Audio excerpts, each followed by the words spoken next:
نحمده ونصلي على رسوله الكريم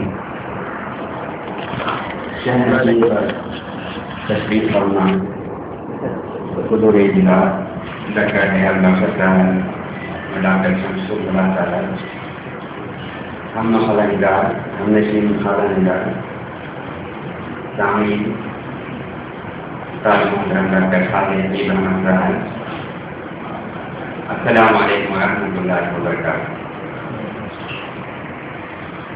لوگ مجھے جانتے ہیں اس لیے تعارف کی ضرورت نہیں.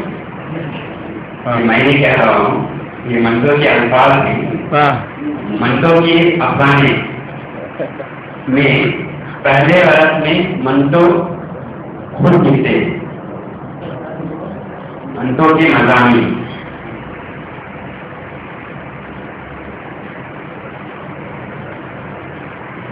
ویسے بھی جنس ایک ایسا موضوع سلگتا ہوا موضوع ہے جنس کو موضوع بنانے والے عالمی سطح پر مشاہیر کی فہرست میں فوراً جگہ حاصل کر لیتے. سستی شہرت آج بھی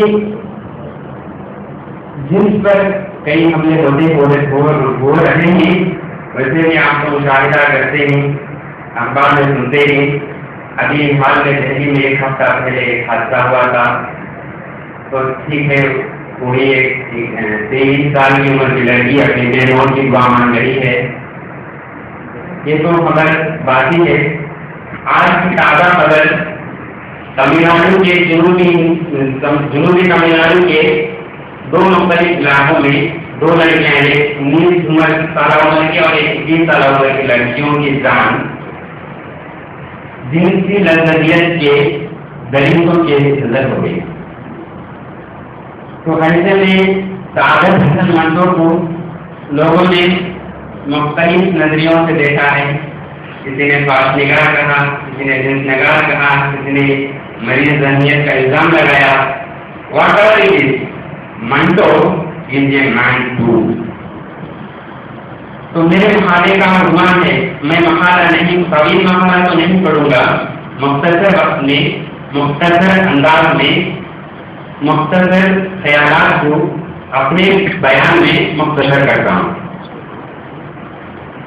منٹو کی پیدائش کے 100 سال مکمل ہونے پر شعبۂ اردو مدارس یونیورسٹی کی جانب سے منٹو کی یاد میں ایک شاندار بین الاقوامی سیمینار منعقد کیا جا رہا ہے. منٹو کی فکر اور ان کے فن پر مختلف عنوانات پر بحث کی جا رہی ہے. ویسے منٹو پر بہت کچھ سیکھا گیا ہے، لیکن پھر بھی مزید سیکھنے کی گنجائش باقی ہے. اردو افسانے کی ترقی میں راجندر سنگھ بیدی، عصمت چوکائی، سعادت حسن منٹو اور کرشن چندر کی خدمات کو کبھی انکار نہیں کیا جا سکتا. جن لوگ منٹو کے افسانے فن کو نہیں سمجھا، ان کے افسانے کی بالائی اور گہری ساخت کو نہیں پرکھا، انہوں نے منٹو کو پاس نگار، جنس نگار کہا اور مہیلانہ ذہنیت کا نام دیا. یہ لوگ اس کے فکر و فن میں جو توانائی اور بالیدہ عناصر ہیں انہیں سمجھنے سے حاضر ہیں. البتہ یہ سچ ہے کہ منٹو ایک حیران انگیز اور متنازعہ کی افسانہ نگار رہا ہے. منٹو کے سنکردہ جسم فروش کردار کو چٹخایا لے کر پڑھنے والوں نے منٹو کو جنسی انسان کا شکار، فاحش انسان، مخالف اخلاق سے لکھنے والا، برا شخص اور لام مذہب کہا. اور منٹو جس پر الزام لگایا کہ جنسی انسان کا شکار تھا، یہ اس لیے افسانے لکھ کر اپنی محرومی کا اضافہ کرتا تھا. جنس نگار کی حیثیت سے منٹو کا نام تحریک ہے. تصویر کے دوسرے رخ پر ملک کے کولورات میں فکشن کے متعدد ناقدین اور ریسرچ اسکالرس نے منٹو کو انسانیت کا علمبردار گردانا ہے. منٹو بیٹی و بچی کا مظاہرہ کرتے ہوئے اعلیٰ طبقے کے سیاہ کرتوتوں کو پردے کے افق میں ڈھانپ کر خاری کے سامنے اس طرح پیش کرتے ہیں تاریخ کے متعلق سوچنے اور ان کے پیشے کے بارے میں غور کرنے پر مجبور کر دیتے ہیں۔ میرے خیال میں منٹو محض جنس نگار، صاف نگار نہیں بلکہ سنگلاس حقیقت پسند افسانہ نگار، زرخیز ذہن اور توانائی صلاحیتیں رکھنے والا، خدا را صلاحیت سے رکھنے والا مالک فنکار تھا اور سب سے بڑھ کر انسانیت کا علمبردار۔ خود منٹو لکھتے ہیں، میں آپ کو پورے وصول کے ساتھ کہہ سکتا ہوں کہ منٹو جس پر خاص نگاری کے سلسلے میں کئی مقدمے چل چکے ہیں، بہت طہارت پسند ہے، لیکن یہ بھی کہہ نہیں سکتا کہ وہ ایک ایسا انداز ہے جو خود کو جھاڑتا پھرتا رہتا ہے۔ منٹو نے دانستہ طور پر جنس کو اپنے افسانے کا حصہ نہیں بنایا، بلکہ گرد و پیش اور ماحول میں غیر شعوری طور پر اس کو جنس کے اختیار کرنے پر مجبور کر دیا۔ لذت ثانی میں خود منٹو لکھتے ہیں، ملک میں جو برائیاں ہیں وہ اس اہم کی برائیاں ہیں۔ میری تحریر جس کے نقائص کو میرے نام منسوخ کیا جاتا ہے، دراصل موجودہ عہد کے نقائص ہیں۔ میں تہذیب و تمدن کی چولی کو کیا اتاروں گا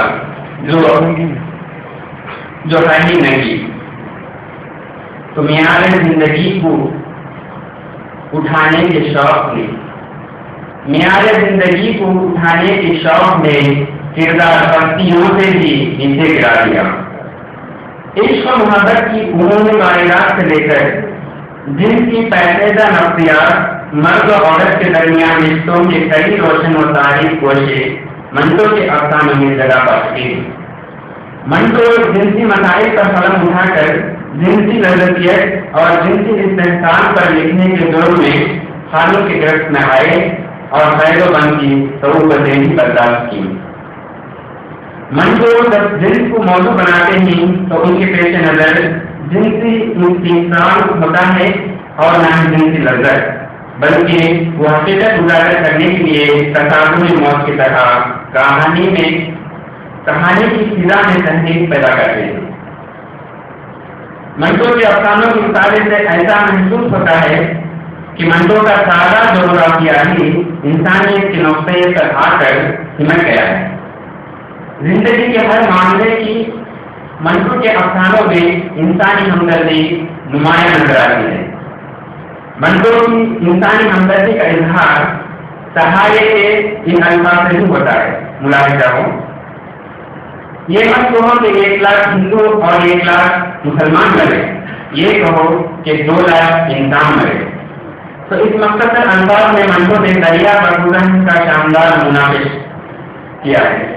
بقول غالب، درد دل کے واسطے پیدا کیا انسان کو، درد دل کے واسطے پیدا کیا انسان کو، ورنہ کاج کے لیے کچھ کم نہ تھے کروڑیاں۔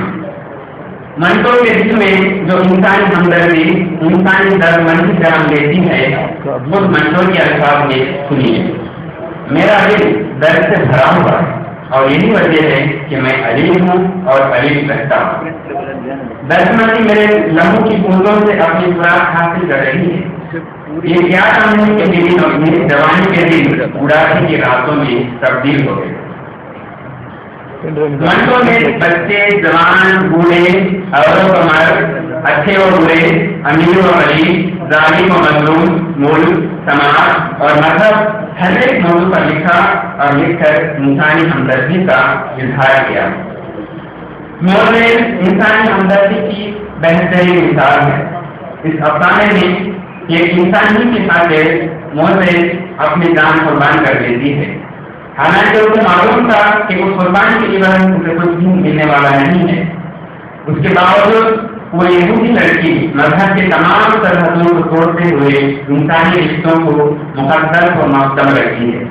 موزیز کے کردار کا مطالعہ محمد حسن لکھتے ہیں، موزیز اس افسانے میں منفی خطروں سے بڑی شدید اور پرخلوص انسان دوستی کا ثبوت دیتا ہے۔ ایسی انسانی دوستی جو بناوٹی ہمدردی اور اخلاقی تصنع سے بہت بلند ہے۔ سماج کے ناظروں کو چھپانے کے بجائے اس کے علاج کرنے میں منٹو کا قلم گھناؤنے مضمون پر ایک عالم جراحت کی حیثیت رکھتا ہے۔